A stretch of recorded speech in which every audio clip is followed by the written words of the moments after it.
श्री स्वामी समर्थ। वास्तुशास्त्रात घरामध्ये ठेवलेल्या सर्व वस्तूंच्या योग्य दिशा आणि त्याचा प्रभाव याबद्दल सांगितले आहे।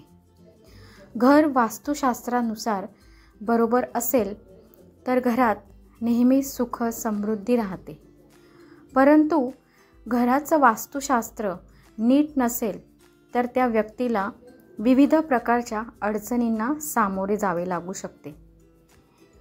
वास्तुशास्त्रात घरात ठेवलेल्या सर्व वस्तूंचा समावेश होतो।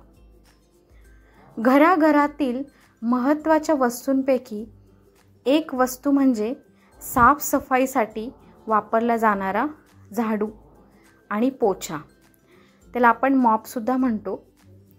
आता हे कुठल्या दिशेला ठेवावेत? आता झाडू जो आहे तो कुठल्या दिशेला तुम्ही ठेवू शकता? वास्तुशास्त्रानुसार काही ठिकाणी चुकूनही झाडू किंवा मॉप ठेवू नये।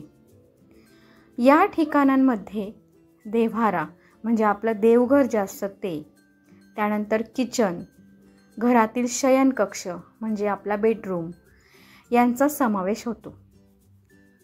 यापैकी कोणत्याही ठिकाणी झाडू किंवा मॉप ठेवणे अशुभ मानले जाते।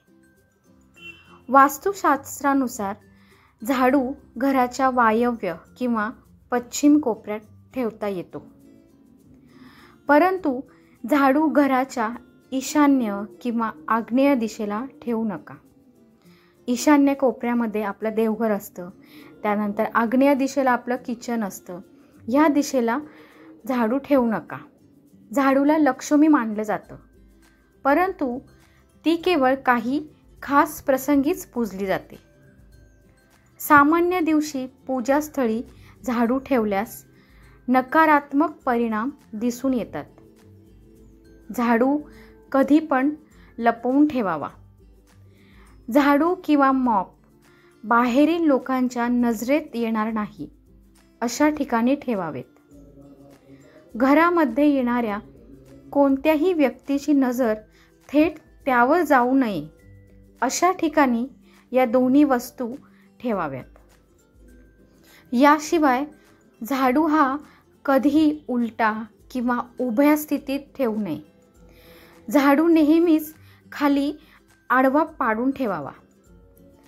असे न झाल्यास तुम्हाला बऱ्याच आर्थिक समस्यांना सामोरे जाऊ लागू शकते। तर अशा पद्धतीने हे जे झाडूचे काही नियम आहेत ते तुम्ही जर पाळले तर घरामध्ये तुमच्या सुख समृद्धी नांदेल, तसेच बरकत राहील। अशाच नवनवीन व्हिडिओंकरता माझ्या चॅनलला सबस्क्राईब करायला विसरू नका।